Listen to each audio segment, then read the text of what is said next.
अरे मस्ती भरी रात है, सोनी कुड़ियों का भी साथ है, जीने का ले ले मजा, अरे डरने की क्या बात है।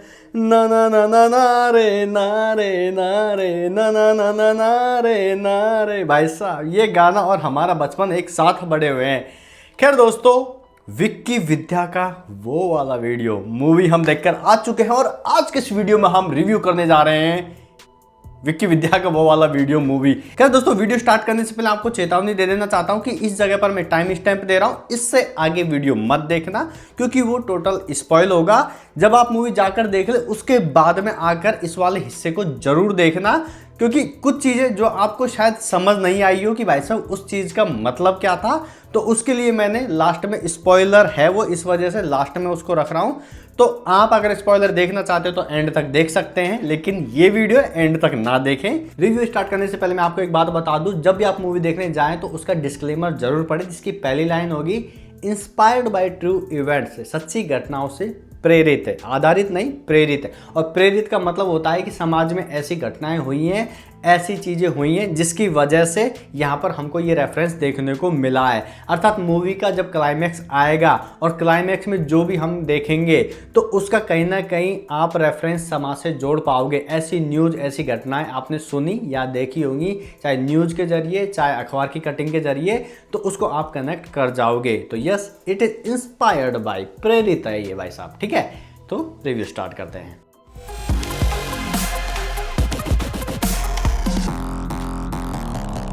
विक्की विद्या का वो वाला video written and direct by Raj Sandel, and इस मूवी में हमारे प्यारे सबसे दुलारे राजकुमार राव और नेशनल क्रश तृप्ति डिमरी। तो ऐसा मूवी कैसी है वो हम आपको बताते हैं, हमने किस तरीके से इस एंटरटेनमेंट कॉमेडी पैकेज का मजा लिया वो हम आपको बताते हैं। तो सबसे पहले स्टोरी की बात कर लेते हैं, जो कि आपको ट्रेलर से ही पता चल गया होगा कि भाई साहब विक्की और विद्या का नया नया विवाह हुआ है। अब भाई साहब यहाँ पर दोनों एक्साइटेड, और यहाँ पर विक्की के मन में एक कुचर मस्ती है और वो बोलते हैं विद्या से कि क्यों ना हम अपनी वो वाली वीडियो बना लें, जिस तरह से अंग्रेज करते हैं भाई साहब, अपने हनीमून की वीडियो बना लेते हैं। उसके पश्चात जिंदगी भर जब भी उनके मन में स्ट्रेस, फ्रस्ट्रेशन, टेंशन होती है, आपस में झगड़े होते हैं, तो उसी टाइम उस वीडियो को देखकर अपने रोमांस को जागृत कर लेते हैं। तो यही यहाँ पर विचार आता है हमारे विक्की भैया के मन में, और वो बना लेते हैं यहाँ पर एक सीडी।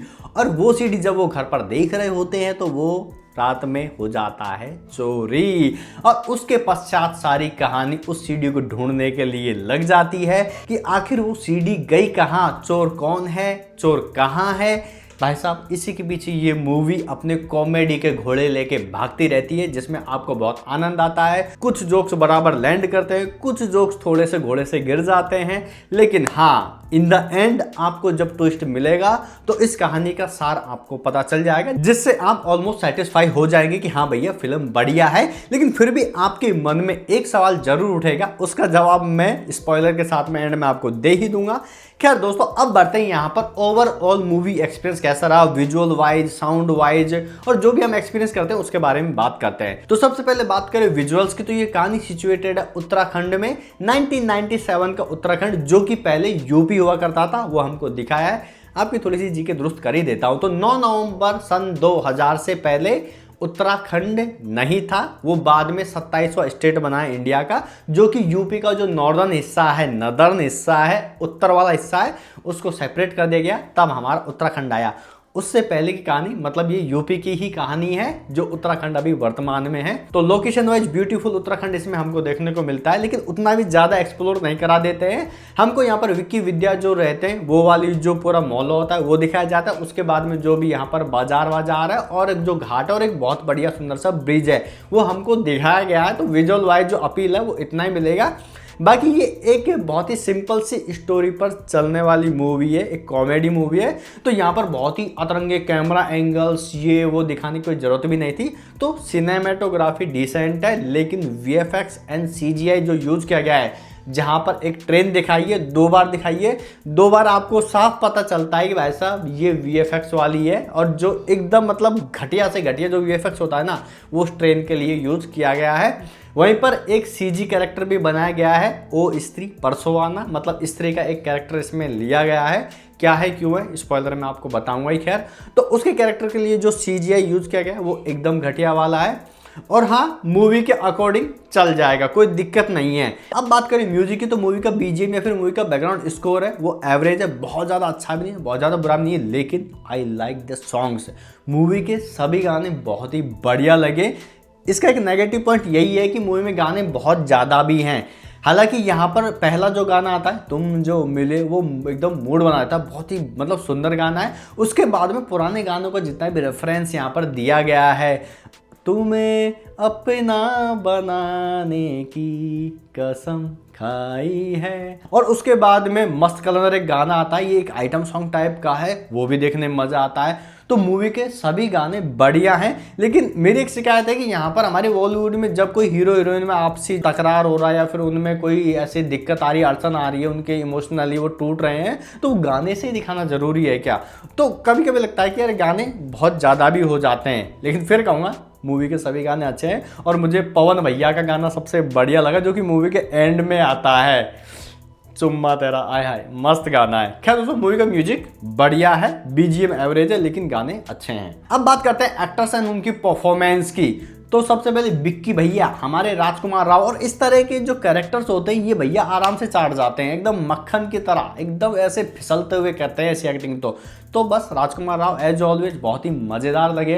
उनके जो फ्रिक्वेंट जो रिएक्शंस होते हैं राजकुमार राव के, जिसमें एकदम कॉमिक फन, कंधों पे जिस तरीके से बोलते हैं, वो फनी तो होते हैं। तो कुल मिला के बात ये कि राजकुमार राव के पास करने के लिए अलग से एक्स्ट्रा कुछ नहीं था। जिस तरीके से हमने उनको स्त्री मूवी में देखा है, उनकी फनी मूवी जो कॉमेडी मूवी जो हम देखते हैं, तो वो कैरेक्टर वो बहुत इजीली करते हैं। तो यस, पर उनका ये वाला जो अंदाज है वो देखने में मज़ा आता है। तृप्ति डिमरी की बात करें तो कॉमिक रोल में इनको मतलब हम यहाँ पर देख रहे हैं, और इन दोनों की जो केमिस्ट्री बैठी है राजकुमार राव के साथ में तृप्ति डिमरी की, बहुत कमाल की है। जिस तरीके से तृप्ति डिमरी की भी एक्सप्रेशन है, जिस तरीके से वो अपनी बातों को बोलती है, वो अच्छी लगती है। मतलब ऐसा नहीं कि भाई फालतू में मतलब कैसे सूट होंगी या नहीं होंगी, लेकिन उन पर ये कैरेक्टर सूट किया बहुत बढ़िया। उसके बाद में विजय राज सर और भाई साहब, इनकी कॉमिक टाइमिंग बहुत परफेक्ट होती है, हम सभी जानते हैं। पुलिस वाले का किरदार इसमें इन्होंने निभाया, इंस्पेक्टर का किरदार निभाया है।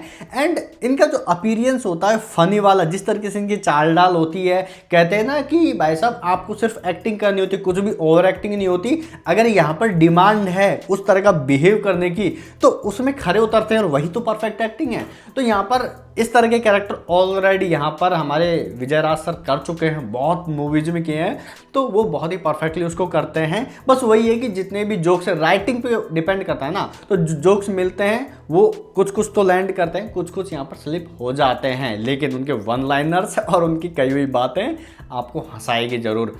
अब भाई साहब मल्लिका शेरावत की बात करें तो बहुत दिनों बाद हमने इनको मूवी में देखा है, एंड बस बहुत प्यारे से क्यूट से और बहुत ही मज़ेदार उनके जितने भी थे सीन्स बहुत बढ़िया थे, मज़ा आ गया। उसके बाद में अर्चना पूरन सिंह, जो हमारे कपिल शो में जज बन के आते हैं, उन्हीं की बात कर रहा हूँ। तो वो इस मूवी में वो यहाँ पर जो तृप्ति डिमरी है उनकी मम्मी का कैरेक्टर निभा रही है, और उनका कैरेक्टर मुझे बहुत क्यूट लगा हुआ। एक्चुअली पान खाती रहती है और जिस तरीके से वो बोलती है, तो हाँ वो डिसेंट सा फनी सा कैरेक्टर उनको दिया गया है, बहुत अच्छे से उन्होंने किया है। उसके बाद में टीकू तलसानी सर, इनकी भी कॉमिक टाइमिंग बहुत कमाल की होती है, लेकिन अगेन राइटिंग पर डिपेंड करता है। यहाँ पर उनके कुछ जोक्स लैंड करते हैं, कुछ कुछ यहाँ पर मतलब थोड़े से स्लिप कर जाते हैं, बट उनका जो कैरेक्टर है वो हमको एक बहुत ही प्यारा सा अंदाज, बहुत ही कॉमिक अंदाज देता है, जो देखने में अच्छा लगता है। तो ओवरऑल एक्टर्स की परफॉर्मेंस की बात कर रहे हैं तो सभी ने अपनी अपनी राइटिंग अपने अपने कैरेक्टर्स के अनुसार अच्छा काम किया है। तो ओवरऑल मूवी की स्टोरी डिसेंट है, म्यूजिक ठीक ठाक है, एक्टर्स की परफॉर्मेंस बढ़िया है। लेकिन दोस्तों अब यहाँ पर जो कॉमेडी पंचेज हैं, क्या वो आपको उतना हंसा पाते हैं, और क्या ये मूवी आपको वो चीज़ डिलीवर कर पाती है जो आपको चाहिए? तो मूवी की आखिर एंटरटेन वैल्यू क्या है और ये हमको क्या मैसेज देती है? तो ये बात हम सभी जानते हैं कि किसी भी कॉमेडी मूवी के लिए उसके जोक्स, उसके वन लाइनर बहुत स्ट्रॉन्ग पॉइंट होते हैं। तो मैं यहाँ पर कुछ कुछ जो जोक्स थे या फिर जो वन लाइनर्स हैं जिनको देखकर मैं लिटरली हंस दिया था, तो वो पॉइंट आउट करके लेके आया हूँ। जैसे कि शुरू में यहाँ पर एक सीन आता है, सगाई वाला सीन चल रहा होता है, तो वहाँ पर एक मिनी सिद्धू वर्ड यूज किया गया है। यहाँ पर एक कैमियो होता है, बहुत ही क्यूट सा कैमियो है, आपको देखकर मजा आ जाएगा। और जब उनसे वार्तालाप जो होती है पूरी सगाई तोड़वाने की, तो आपको मजा आ जाएगा। उसके बाद में यहाँ पर जो हमारे राजकुमार राव हैं, उनकी सरकारी नौकरी से तुलना की जाती है, तो वहाँ पर बोला जाता है कि वो मेहंदी लगाते हैं, तो बोलता है कि इसमें मेरी क्या गलती है, सरकार मेहंदी लगाने वाला फॉर्म ही नहीं निकालती। तो यस, ये मज़ेदार था। उसके बाद में यहाँ पर जो राजकुमार राव के पिताजी है वो बोलता है कि अब तुम दोनों की शादी हो गई, अब मैं तो बच्चे का मुंह देख कर ही मरूंगा। तो यहाँ पर राजकुमार राव बोल रहा है कि इतना बुरा बच्चा होगा कि इसके मुंह देख के मर ही जाओगे। ये जोक एक्चुअल में हिट गया। और उसके बाद में छोटी हाइट वाले घोड़े खच्चर के बारे में बात हो रही थी, ये बहुत फनी कन्वर्सेशन थी। और शादी करके बीवी लाया हूँ अजय देवगन नहीं, शादी करके बीवी लाया हूँ अजय देवगन नहीं, जिस तरीके से राजकुमार राव बोलते हैं बहुत ही मजेदार। उसके बाद में विजय राज सर के यहाँ पर जितनी भी अपीरियंस है या फिर जो तुम्हें अपना बनाने की कसम खाई है वो गाना आता है, उसमें जिस तरह का उनका लुक है, जिस तरीके से वो डांस वांस उनको पूरा दिखाया है, वो लगा है कि भाई विजय राज सर ने अपनी पूरी भड़ास निकाल ली रोमांटिक वाली। एंड यहाँ पर कैमियो के तौर पर हमको स्त्री भी देखने को मिलती है, जो कि ट्रेलर में उसका एक ग्लिम्स हमको दिखाया गया था। तो वो स्त्री परसों आना, जब आप सुनोगे तो आपको मजा आ जाएगा। तो यहाँ पर ये कुछ मतलब स्वीट से और प्यारे प्यारे से वन लाइनर्स और जोक थे, जिनको एक्चुअली जब आप स्क्रीन पर और उस कॉमिक टाइमिंग या फिर उस सिचुएशन में आप सुनोगे तो आपको मजा आ जाएगा। एंड अब बात करें मूवी के मैसेज की, हालांकि मूवी का सेकंड हाफ थोड़ा सा खिंचता हुआ नजर आता है, लेकिन जब ये अपने स्ट्रॉन्ग पॉइंट पर पहुंचती है तो विक्की विद्या का वो वाला वीडियो तो चलो ठीक है, लेकिन मूवी में हमको दिखाया गया है कि लोग जो घिनौने लोग होते हैं वो किस तरीके से एमएमएस बना के विदेशों में उन सीडीज को बेचते हैं। और उसके बारे में जब यहाँ पर पूरी पोल खुलती है, पूरा क्लाइमैक्स खुलता है, और फिर कुछ औरतें जो होती हैं वो इकट्ठा होकर बोलती हैं कि मेरा वीडियो बना लो, मेरा वीडियो बना लो, बेच दो। तो जिस तरीके से वो पूरा सीन आता है वो आपको कहीं ना कहीं अंदर हिट करेगा। और उसके बाद में राजकुमार राव और तृप्ति डिमरी बारी बारी अपने अपने मोनोलॉग्स बोलते हैं, छोटे छोटे मोनोलॉग्स हैं, तो वो बहुत ही इंपॉर्टेंट मैसेजेस होते हैं। एंड राजकुमार राव जिस तरीके से उस समय एंगर होते हैं, उनके फेस पर जो गुस्सा होता है उसको आप महसूस कर पाते हैं, और जिस एग्रेशन से राजकुमार राव इसको डिलीवर करते हैं तो दैट विल हिट यू, वो फील होता है। तो वहां पर ये मूवी मेरे लिए थोड़ा सा एक स्टैंडर्ड, एक मतलब स्टार यू मान लो उसने अप कर लिया था। तो अगर ओवरऑल अगर मूवी की बात की जाए तो ये आपको एंटरटेन प्रोवाइड करेगी, बीच में थोड़ी सी बोरिंग लगेगी, खासकर सेकंड हाफ है, क्योंकि गाने भी इसमें बहुत ज़्यादा हैं और थोड़ा बहुत मतलब ऐसा लगता है कि इन सीन्स की जरूरत नहीं थी, ऐसे काफ़ी सीन्स इस मूवी में हैं। स्पॉइलर टाइम, अगर आपने मूवी नहीं देखी है तो कृपया इस वीडियो को यहीं पर रोक दें और मूवी देखने के बाद में ये वीडियो से आगे देखें। और जिन्होंने मूवी देख ली है तो उनको आइडिया लग गया होगा कि भाई साहब स्पॉइलर में कुछ तो काम का बताऊंगा। आपके एक सवाल का जवाब जो आपके माथे में उठा होगा कि स्त्री का रेफरेंस लेने की क्या ज़रूरत थी, आखिर वो स्त्री थी कौन, और उसने विक्की और विद्या को कुछ क्यों नहीं किया, जबकि उसने यहाँ पर अपने विक्की भैया का हाथ ऐसे लंबा करके पकड़ लिया था कि इसके हाथ तो कानून से भी लंबे हैं। तो दोस्तों इसका जवाब मैं देता हूँ। तो अगर आपने ध्यान दिया हो, जब स्त्री आती है तो उसकी एक नुकीली चोटी में सीडी फंस जाती है विक्की और विद्या के वो वाले वीडियो की। उसके बाद में विक्की यहाँ पर अपनी सच्चाई से मन से उसको बोल देता है कि प्लीज़ दीदी हमको ये सीडी चाहिए, इसमें हमारी वो वाली वीडियो है। उसके बाद में वो स्त्री गायब होकर चल जाती है और सीडी वहीं पर छोड़ के चली जाती है। तो जब ये वाला सीन चल रहा होता है तो मन में ये आता है कि यार यहाँ पर फालतू में स्त्री को लेने का कोई सेंस नहीं बनता है। और स्त्री आई, चोटी में वो लटकी, थोड़ा सा कॉमेडी क्रिएट करने की कोशिश की और CGI से भद्दी सी यहाँ पर हमको स्त्री दिखाई गई, लेकिन वो वैलिड थी अपने पॉइंट के अनुसार। कैसे, इसका जवाब आपको क्लाइमैक्स में मिलेगा अगर आपने ध्यान दिया हो तो। क्योंकि क्लाइमैक्स में हमको बताया है कि जो मेन कल्प्रिट होता है, जिसको हम देव मानुष समझे, वो तो दुष्ट निकला। वो क्या करता था, सामूहिक विवाह सम्मेलन करवाता था जिसमें बहुत सारे जोड़े आते थे और उनको वो अपने होटल में रूम देता था ताकि वहाँ पर जो भी उनका वीडियो है वो उनको लेकर दुबई बेच सके। और जब वो पोल खुलती है तो राजकुमार राव अपने गुस्से में जो मोनोलॉग बोलते हैं तो उसमें बोलते हैं कि मतलब कई लोग ऐसे ब्लैकमेल करते हैं, कई लोग क्या करते हैं, और जिन लोगों के साथ ये हो रहा है उन पर क्या बीतती है। बहुत सारे लोग इसमें आत्महत्या कर लेते हैं और हमने भी कोशिश की लेकिन हमने नहीं की, हमने समझदारी से काम लिया। आत्महत्या तो अगर आपने नोटिस किया हो तो ग्रेवयार्ड में विजयराज लाल साड़ी का जिक्र करता है और जब यहाँ पर स्त्री के हाथ हमको दिखाए जाते हैं तो वो पूरा मतलब चूड़ा वूड़ा एकदम पहने होते हैं नई नवेली दुल्हन की तरह। क्यों? क्योंकि उसने इसी तरह के वीडियो के लिए आत्महत्या कर ली थी और उसकी वजह से उसकी आत्मा भटक रही थी। और जब यहाँ पर हमारे विक्की भैया यानी राजकुमार राव उनसे अपनी सच्चाई से पूरी बात बोल देते हैं कि इसमें हमारा वो वाला वीडियो है, तो फिर उसके बाद में वो चली जाती है क्योंकि उनको पता होता है कि इसकी तकलीफ क्या होती है, इसलिए वो सीडी वहीं छोड़कर चली जाती है।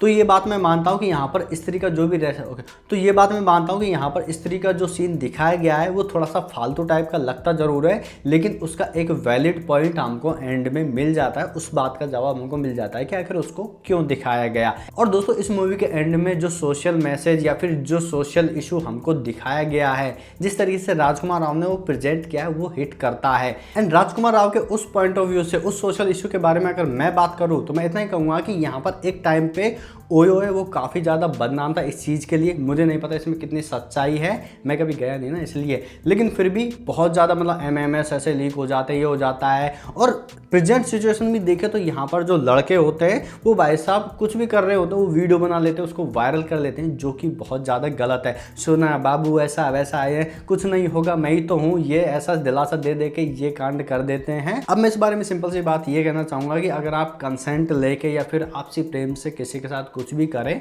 वो आपका पर्सनल चीज़ है, लेकिन अगर ये चीज़ आप लीक करते हो तो ये आपके लिए बहुत ही लुच्चेपन और घटियापने की निशानी है। लेकिन अगर आपका ऐसा कुछ एमएमएस या फिर कुछ बन जाता है, कहीं पर ऐसा फ्रॉड हो जाता है, तो उससे आप डरे ना। मूवी आपको यही बोलते हैं कि आप डरो मत, उसका डटकर सामना करो, जैसे कि विक्की और विद्या ने किया था। खैर दोस्तों, विक्की और विद्या का वो वाला वीडियो देखकर मुझे मजा आया। तो इन सभी चीज़ों को मिला के मैं इस मूवी को रेटिंग दूंगा 3 आउट ऑफ 5 स्टार।